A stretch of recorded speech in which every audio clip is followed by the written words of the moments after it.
Myself, Dr. M.K. Paliwal, assistant professor in chemistry, government girls college Chomu. बच्चों, जैसा मैंने आपको कल बताया था कि रमन स्पेक्ट्रा क्या होता है, इसमें रमन स्पेक्ट्रम के लिए प्रायोगिक व्यवस्था कैसी होती है, किस प्रकार से हम स्पेक्ट्रम प्राप्त करते हैं और स्पेक्ट्रम के कौन कौन से अवयव होते हैं और स्पेक्ट्रम में कौन कौन से प्रकार की लाइन होती हैं, कौन कौन से प्रकार के स्कैटरिंग होते हैं, फिर रमन रेखाओं के गुण क्या होते हैं, और उसके बाद हमने रमन स्पेक्ट्रम और आईआर स्पेक्ट्रम में समानता और अंतर के बारे में पढ़ा। और फिर जी प्लेजेक द्वारा दिया गया 1934 में जो कंसेप्ट ऑफ पोलराइजेबिलिटी के बारे में हमने पढ़ा और विस्तार से इन सब के बारे में पढ़ा। आज हम पढ़ रहे हैं जो उसका नेक्स्ट पार्ट है और आज हम उसको कंप्लीट कर लेंगे। वो है Raman spectra of A diatomic molecule. एक द्विपरमाणुवीय अणु के लिए रमन स्पेक्ट्रा कैसा होता है या किस तरह से प्राप्त करते हैं। रमन स्पेक्ट्रा डाइएटॉमिक मॉलिक्यूल के लिए 3 प्रकार का हो सकता है। एक प्योर रोटेशनल रमन स्पेक्ट्रा, दूसरा प्योर वाइब्रेशनल रमन स्पेक्ट्रा, तीसरा वाइब्रेशनल रोटेशनल रमन स्पेक्ट्रा। तो आप जानते हो स्पेक्ट्रम प्राप्त करने के लिए हमें सिलेक्शन रूल की आवश्यकता होती है, यानी कि किस प्रकार से ट्रांजिशन होते हैं। और चयन के नियम मैंने आपको पहले ही बताया था कि ये जानकारी देते हैं या ये बतलाते हैं कि किसी विशेष प्रकार की ऊर्जा के अवशोषण से विशेष प्रकार के संक्रमण होते हैं या विशेष प्रकार की क्वांटम संख्याओं में परिवर्तन आता है, और क्वांटम संख्याओं में परिवर्तन आने के कारण से हमारे को विभिन्न प्रकार के स्पेक्ट्रम मिलते हैं या विभिन्न प्रकार के बैंड्स या लाइंस मिलते हैं और उसके आधार पर हम बताते हैं। तो selection rule for pure rotational Raman spectra क्या होता है। Delta J is equal to 0 और ±2 होता है, ठीक है। Energy of a energy level, और इसके किसी विशेष ऊर्जा स्तर के लिए जो एनर्जी बताई गई है वो निम्न प्रकार से हम बता सकते हैं कि क्या एनर्जी होगी। E J is equal to new जे बार बराबर B J into J plus 1 centimetre inverse होती है। मैंने आपको पहले भी बताया है कि प्योर रोटेशनल स्पेक्ट्रा के लिए क्या हमारे पास एनर्जी की मान होती है। इसी प्रकार से प्योर वाइब्रेशनल रमन स्पेक्ट्रा के लिए हम बात करते हैं तो सिलेक्शन रूल इसके लिए होगा delta V is equal to +-1 +-2 +-3। पहले ही मैंने आपको बता रखा है कि अगर प्लस वैल्यू होती है तो उसका मतलब ये होता है कि वो अवशोषण स्पेक्ट्रा है, और अगर माइनस में वैल्यू आती है या माइनस में अगर क्वांटम नंबर में चेंज आता है तो वह जो होता है उत्सर्जन प्रकार का स्पेक्ट्रम होता है। अब प्योर वाइब्रेशनल रमन स्पेक्ट्रा के लिए पर्टिकुलर एनर्जी लेवल के लिए जो एनर्जी होगी वो क्या होगी। हम रियल मॉलिक्यूल की बात करते हैं। एन जो रियल मॉलिक्यूल होता है वो एन हार्मोनिक ऑसिलेटर की तरह बिहेव करता है। So energy for a diatomic molecule that is behaving as a anharmonic oscillator, उसके लिए जो एनर्जी का मान होगा वो ये होगा E we is equal to nu bar v is equal to we plus half nu bar into 1 - we plus half into a. ये जो होगा वो एनर्जी का मान होगा। अब तीसरा प्रकार का जो रमन स्पेक्ट्रा है वो वाइब्रेशनल रोटेशनल रमन स्पेक्ट्रा है। उसके लिए जो सिलेक्शन रूल होगा वो होगा delta J is equal to 0 और +-2 और delta V is equal to होगा +-1। अब इसके लिए जो एनर्जी होगी पर्टिकुलर एनर्जी लेवल की जो एनर्जी का मान होगा वो होगा ई वी जे। अब देखिए V for vibrational, J for rotational quantum number यहाँ लिया गया है, तो E V J is equal to हो जाएगा E rotational plus E vibrational. तो ई वी जे और न्यू बार वी जे बराबर होगा B J into J +1 plus V plus half nu bar into 1 - we plus half into A centimetre inverse. ये जो है और एनर्जी की वैल्यूज होगी। अब इसके आधार पर ही हम आगे जो है हम कैसे एनर्जी कैलकुलेट कर सकते हैं उसके लिए हम बात करते हैं। अब यहाँ पर आता है सबसे पहले द्विपरमाणु अणु के लिए शुद्ध घूर्णन रमन स्पेक्ट्रा। तो किसी विशेष ऊर्जा स्तर की ऊर्जा यदि मॉलिक्यूल रिजिड रोटेटर की तरह बिहेव करता है तो वो होगी ई जे और nu bar J is equal to B J into J plus 1 centimetre inverse में।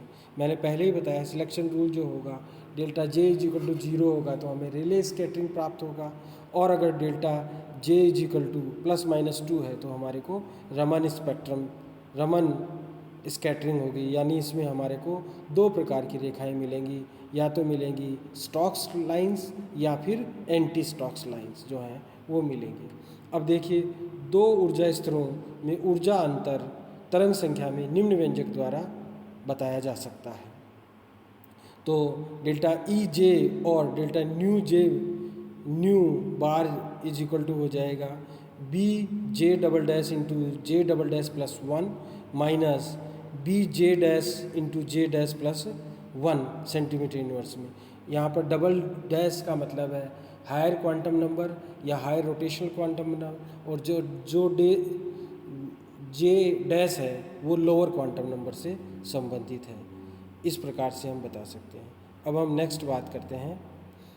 केस फर्स्ट जो होगा जब हो delta J is equal to 0 हो तो निम्न व्यंजक के अनुसार हमारे पास nu bar is equal to nu 0 bar plus delta nu bar हो जाएगा, जहाँ पर डेल्टा न्यू बार जो है वो रमन शिफ्ट को प्रदर्शित करेगा और न्यू बार है जो है वो विकिरण की स्कैटरिंग के बाद जो आवृत्ति है उसको व्यक्त करेगा, और न्यू 0 बार है जो है वो विकिरण की जो वास्तविक आवृत्ति है यानी स्कैटरिंग से पहले जो आवृत्ति है वो हो जाएगी रिले स्कैटरिंग के बराबर होगी। न्यू 0 बार जो है वो रिले स्कैटरिंग को व्यक्त करता है क्योंकि आवृत्ति में कोई परिवर्तन नहीं होता। अब हम इसको व्यक्त करते हैं nu bar is equal to nu 0 bar plus delta nu bar. अगर डेल्टा न्यू बार 0 हो तो हमारे पास न्यू बार की वैल्यू न्यू 0 बार के बराबर होगी, यानी कि हमारे पास रिले स्कैटरिंग होगी और उसकी आवृत्ति में कोई परिवर्तन नहीं होगा। केस सेकंड की बात करते हैं। केस सेकंड में क्या है, यदि अवशोषण स्पेक्ट्रम हो तो हमारे पास डेल्टा जे की वैल्यू +2 होगी सिलेक्शन रूल के अनुसार, तो हमारे पास डेल्टा ई जे और जो डेल्टा न्यू बार जो है वो हो जाएगा B J double dash into J double dash plus 1 minus B J dash into J dash plus 1 centimetre inverse. इसको अगर अपन रखते हैं, इनमें वैल्यू पुट करते हैं, माना जे डबल डैश बराबर जे डैश +2 हो, क्योंकि हमने कहा कि जो सिलेक्शन रूल है वो +2 लगता है अवशोषण के लिए, तो हमारे पास जो वैल्यूज होंगी वो ये होंगी B into J dash +2 into J dash +2 plus 1 minus B J dash into J dash +1। क्योंकि हमने क्या किया है कि जे डबल डैश बराबर यहाँ पर रख दिया जे डैश +1।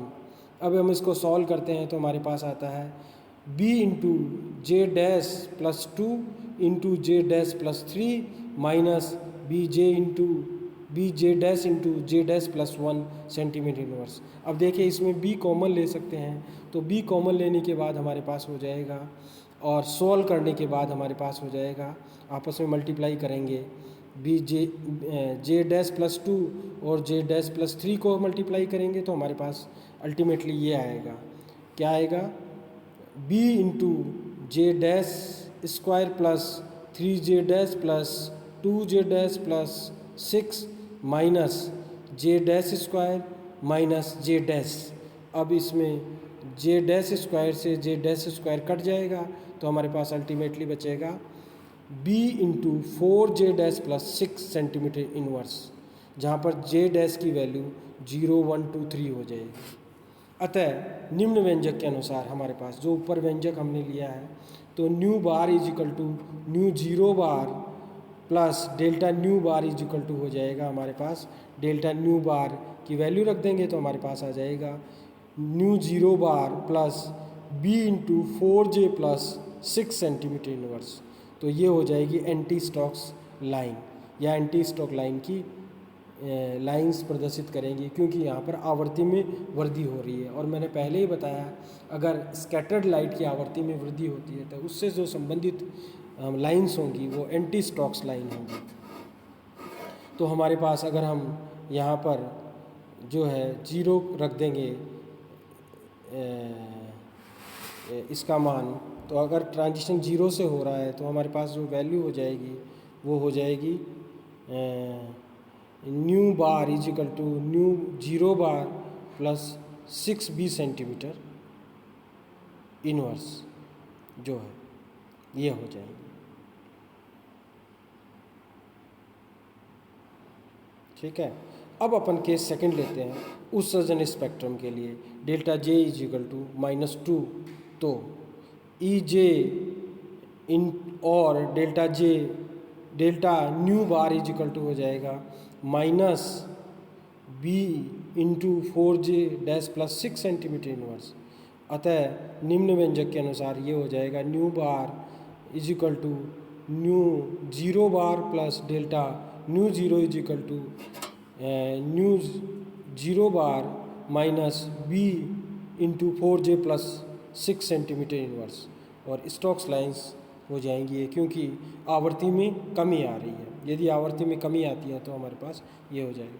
यदि ट्रांजिशन 0 से हो रहा हो तो हमारे पास वैल्यू हो जाएगी nu bar is equal to nu 0 bar minus 6b centimetre inverse, क्योंकि 4j जो हो जाएगा वो तो 0 हो जाएगा, क्योंकि j की वैल्यू हमने 0 रख दी। अब द्विपरमाणु अणु के लिए रमन स्पेक्ट्रा के विभिन्न ऊर्जा स्तर व अनुमत संक्रमण हमने यहाँ पे दिखा रखे हैं। देखिए यहाँ पर जो ट्रांजिशन हो रहा है वो 2-2 में के अंतर से हो रहा है। इसी प्रकार से जो उत्सर्जन हो रहा है वो भी 2 का चेंज आ रहा है, यानी j बराबर 4 से 2 हो रहा है, j बराबर 3 से 1 हो रहा है और j बराबर 2 से 0 हो रहा है। या फिर अपन 0 से 2 देखें, 1 से 3 देखें, 1 से 4 देखें। अब ये जो है इसमें अपन ने द्विपरमाणु अणु के लिए शुद्ध घूर्णन स्पेक्ट्रम रमन स्पेक्ट्रम बताया, जिसमें Rayleigh lines, anti Stoke line और स्टोक लाइन को प्रदर्शित किया हुआ है, या यूँ कहिए रिले लाइंस और रमन लाइंस को प्रदर्शित किया हुआ है। अब अपन नेक्स्ट बात करते हैं द्विपरमाणु के लिए जो है शुद्ध कंपन Raman spectrum, pure vibrational Raman spectra for a diatomic molecule. तो किसी विशेष ऊर्जा स्तर की जो ऊर्जा होगी, यदि मॉलिक्यूल एन हार्मोनिक ऑसिलेटर की तरह बिहेव कर रहा है, यानी रियल मॉलिक्यूल जो है उसके लिए जो वैल्यू होगी वो एनर्जी की वो हो जाएगी, जो होगी वो ये होगी E we is equal to nu V bar is equal to we plus half nu bar into 1 minus V plus half A centimetre inverse, जहाँ पर v का मान 0, 1, 2, 3 कुछ भी हो सकता है। अब देखिए सिलेक्शन रूल जो होगा वो होगा delta v is equal to +-1 +-2 +-3। ये आपको याद रखना है इसके सिलेक्शन रूल हमेशा। तो जो शुद्ध कंपन रमन स्पेक्ट्रा है उसके लिए सिलेक्शन रूल हमेशा +-1 +-2 +-3। अब 2 ऊर्जा स्तरों में ऊर्जा अंतर तरंग संख्या में निम्न व्यंजक द्वारा बताया जा सकता है। डेल्टा ई वी बराबर delta nu bar is equal to हो जाएगा v double dash plus half into nu bar into 1 minus v double dash plus half a, ये तो हायर एनर्जी लेवल हो जाएगा, माइनस अब हमारे पास हो जाएगा दूसरा जो लोअर एनर्जी लेवल होगा वो ये होगा V dash plus half nu bar into 1 minus we dash plus half A centimetre inverse. ये लोअर एनर्जी लेवल हो जाएगा। तो अपर एनर्जी लेवल को हमने वी डबल डैश से बताया, लोअर एनर्जी लेवल को हमने वी डैश से बताया। यदि ट्रांजिशन 0 से 1 में हो कमरे के ताप पर तो हमारे पास जो वैल्यूज़ आएंगी वो ये आएंगी। हम डबल डैश के बराबर तो 1 रख देंगे और डैश वी डैश के इज इक्वल टू 0 रख देंगे, तो हमारे पास वैल्यू हो जाएंगी delta nu bar is equal to 1 plus half nu bar into 1 minus V plus half A into minus 0 plus half nu bar into 1 minus 0 plus half A centimetre inverse. अब इसको solve करेंगे तो हमारे पास आ जाएगा 3/2 new bar into 1 minus 3/2 A into minus half nu bar into 1 minus half A centimetre inverse. अब अगर न्यू बार इसमें कॉमन ले लेंगे तो हमारे पास आ जाएगा 3/2 इंटू 1 माइनस 3/2 ए माइनस हाफ 1 माइनस 1/2 ए सेंटीमीटर इनवर्स। अब इसमें न्यू हम फिर कॉमन ले लेंगे तो हमारे पास जो है सॉल्यूशन हो जाएगा 3/2 minus 9/4 A minus 1/2 plus 1/4 A centimetre inverse. अब देखो फिर अपन यहाँ पर इसको ऐसे लिख सकते हैं, delta nu bar is equal to nu bar into 3/2 minus 9/4 A minus half plus 1/4 A centimetre inverse. अब यहाँ पर अपन 4 कॉमन ले लेंगे, एलसीएम ले लेंगे तो हमारे पास हो जाएगा 6 minus 9a minus 2 plus 1a upon 4। अब देखिए 6 में से 2 चले जाएंगे तो हमारे पास 4 बच जाएंगे और 9a में से 1a चले जाएंगे तो हमारे पास माइनस के 8a बच जाएंगे। तो nu bar into 4 minus 8a/4 हो जाएगा। अब यहाँ से 4 फिर कॉमन ले सकते हैं अपन, तो nu bar into 4 into 1 minus 2a/4 हो जाएगा।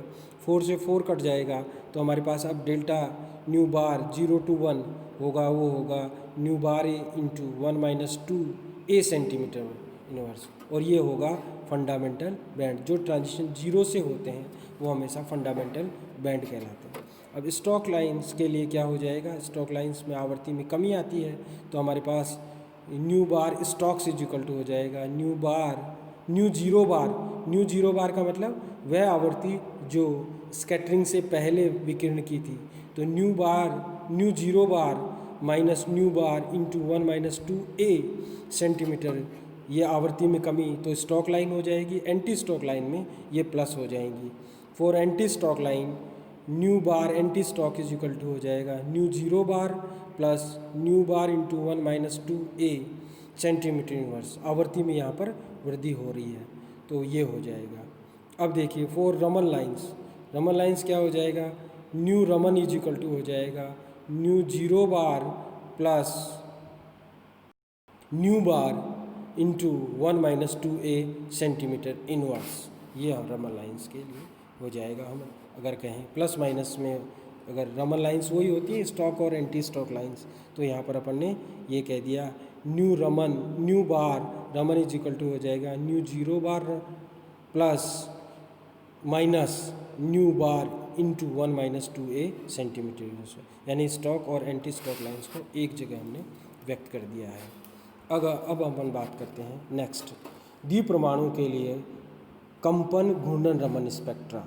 ये पहले हमने प्योर घूर्णन रमन स्पेक्ट्रा पढ़ा, फिर प्योर कंपन रमन स्पेक्ट्रा पढ़ा। अब अपन पढ़ रहे हैं द्विपरमाणु कणों के लिए कंपन घूर्णन रमन स्पेक्ट्रा।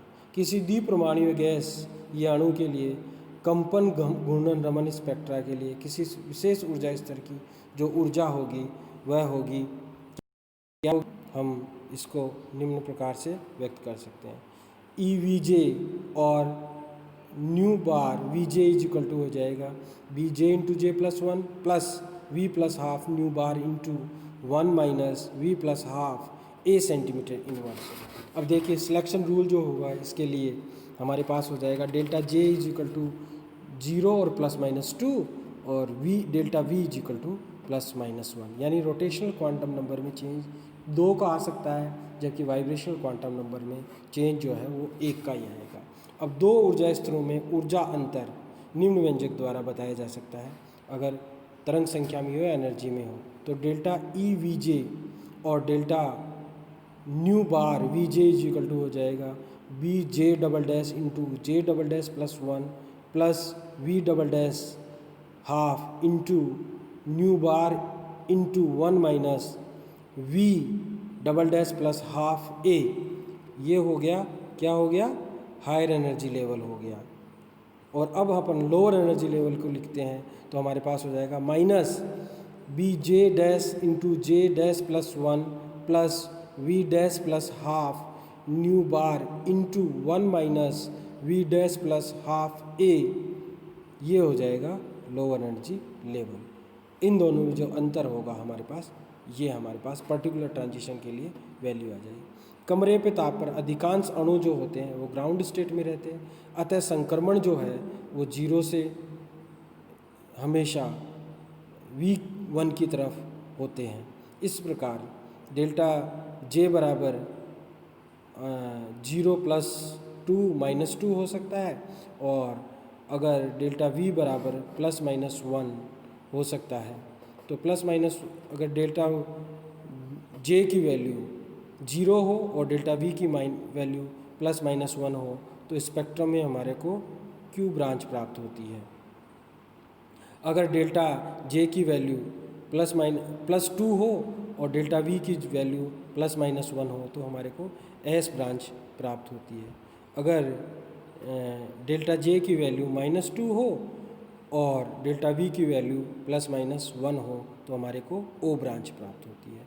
इस प्रकार से जो स्पेक्ट्रम यहाँ बताया गया है द्विपरमाणु अणु के लिए कंपन घूर्णन स्पेक्ट्रम, उसमें O, Q और S ब्रांचेज बता रखी हैं, वो आप स्पष्ट रूप से देख सकते हो और उनके नीचे वैल्यूज़ भी हमने प्रदर्शित कर रखी हैं। देखिए O, Q और S ब्रांच।